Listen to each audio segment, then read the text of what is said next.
Imagine waking up to the sound of bulldozers, not down the street, not a few blocks away, right outside your front door, ripping up soil that's been in your family for generations. That's how 58-year-old Raymond Carter started his Tuesday morning in Willow Creek, Georgia. His eyes widened as he stepped onto the porch, witnessing the beginning of what looked like a full-blown highway project tearing straight through the land his great-grandfather once plowed with mule and sweat. Now, to the untrained eye, Ray might just look like another southern farmer with a weathered face and calloused hands. But this land? It wasn't just dirt and crops. It was his history, his retirement, and his promise to his late wife Helen, who once told him, "No matter what happens, Ray, never let anyone take this place from you." Enter Celeste Monroe, the freshly elected president of the Willow Creek HOA. She didn't grow up around there. In fact, no one really knew where she came from. She rolled into town in a pearl-white Tesla, wearing heels unsuited for gravel and a smile that never quite reached her eyes.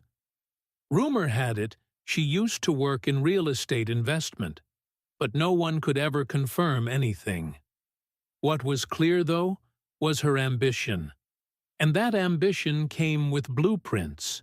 3 months into her presidency, Celeste unveiled the Willow Creek Revitalization Plan, promising wider roads, a boutique shopping plaza, and increased property values. Folks were skeptical at first, but she came armed with charts, slogans, and just enough charm to sway half the board. She said nothing would affect existing homeowners. "It's all within easements," she reassured. Ray knew better. He saw the way she looked at his land, like it was already hers. He tried to speak up at the monthly HOA meeting, questioning why new survey markers had appeared on his front acreage and why bulldozers showed up before permits were announced. But Celeste shut him down with a polished grin. "Mr. Carter," she said sweetly, "you really should keep up with the newsletter." The crowd laughed. Ray didn't. Still, something wasn't right. Why did construction crews keep showing up early mornings and weekends? Why were zoning documents under review every time Ray checked with the county office? The answer hit like a brick when an old friend at City Hall called him after hours. "Ray, I shouldn't even be saying this," he whispered, "but they fast-tracked a new highway connector. It's going straight through your property. On paper, that front stretch, it ain't yours anymore. The HOA claims it's common land." Ray's heart sank. That front stretch included the century-old oak tree his wife had planted roses around the year they got married. And now it was about to be pavement. A week later, Ray returned home from a fishing trip his friends had dragged him on, only to find the unimaginable. His front lawn obliterated, his wife's rose garden gone, the oak reduced to a splintered stump. Construction crews were everywhere, even on a Sunday. He could barely breathe. But here's the thing about Ray Carter. He doesn't break. He bends, maybe. But he never breaks. He needed help. And he knew exactly where to turn, even if it meant swallowing a decade of pride. He picked up the phone and called his younger brother, Marshall. Marshall Carter hadn't been back to Willow Creek in years.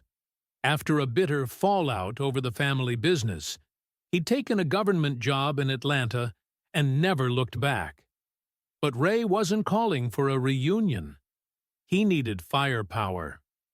Marshall, now deputy director of the State Land Commission, was the one man who could actually do something. The next morning, Marshall arrived in a black SUV, exchanged a stiff handshake with his brother, and took a slow walk around the scarred property.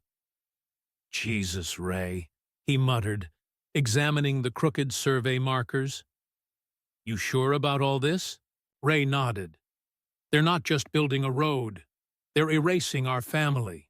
Together, they combed through every document Ray had collected. HOA meeting notes, zoning maps, survey revisions. Marshall's trained eye caught it fast. Fraudulent signatures, manipulated elevation reports, and boundary adjustments buried in HOA reports no one ever read. Worse still, the environmental impact report conveniently skipped over the wetlands right behind Ray's barn. Then came the bombshell. Marshall discovered that Celeste Monroe had secretly purchased commercial lots near the proposed highway through a shell corporation, land that would triple in value once the road was complete. Conflict of interest? Absolutely. Criminal? Very possibly. They filed for an emergency stop work order with the State Land Commission. Within 24 hours, construction halted. The silence on Ray's property was louder than the bulldozers had ever been, and just when Celeste thought she could brush the whole thing off, Marshall played his ace. She showed up in her Tesla, stormed up the driveway in fury, and shouted, "Do you have any idea how much this delay is costing me? You're going to regret this." What she didn't know? Ray's porch camera caught every word, including the part where she said "me," not the HOA. Marshall stepped out onto the porch, badge out, calm as ever. "You're talking to the State Land Commission, ma'am. I'd suggest you stop threatening private citizens on camera." Celeste's face went ghost white. From there, things spiraled. For her. A whistleblower on the board leaked emails showing she promised kickbacks to members who voted for the project. Reporters got hold of it. Save Carter Farm trended across Georgia. And that little porch video? It made the evening news. At the next HOA emergency meeting, packed to the rafters, Marshall laid out everything. Fraudulent boundary claims, tampered documents, a clear attempt at personal financial gain using HOA authority. Residents turned fast. "We voted for road repairs, not to bulldoze Ray's land," someone shouted. When Celeste tried to dismiss the claims as unverified, Ray stood up from the back row, holding the original deed to his land, dated 1971. "This is my land," he said quietly. "Always has been." They voted her out right then and there. And not just her. Every board member who'd taken a dime was gone within the hour. A week later, the county judge ordered full restoration of Ray's property, funded entirely by the HOA's insurance. The state pressed charges against Celeste for wire fraud, falsification of public documents, and bribery of a government official. Her trial? Coming soon. As for Ray's land, it's thriving again. His neighbors helped replant the oak tree and rebuild Helen's rose garden, bigger than before. They even placed a bench under the new tree with a small plaque that reads, "For those who stood their ground." And the best part? The state passed a new law, the Carter Act, requiring full transparency for all HOA land changes. No more secret votes. No more backdoor deals. Ray and Marshall sit on that bench sometimes, looking out at the fields they nearly lost. "Guess it was worth the call," Ray said once, half smiling.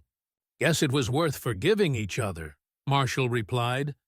"So, tell me, have you ever had to fight for what's yours? Have you seen power abused in your community, maybe by an HOA or someone hiding behind rules they bend for profit? Drop your story in the comments. I want to hear how you stood your ground. And don't forget to like and subscribe for more stories where regular people take on corruption and win.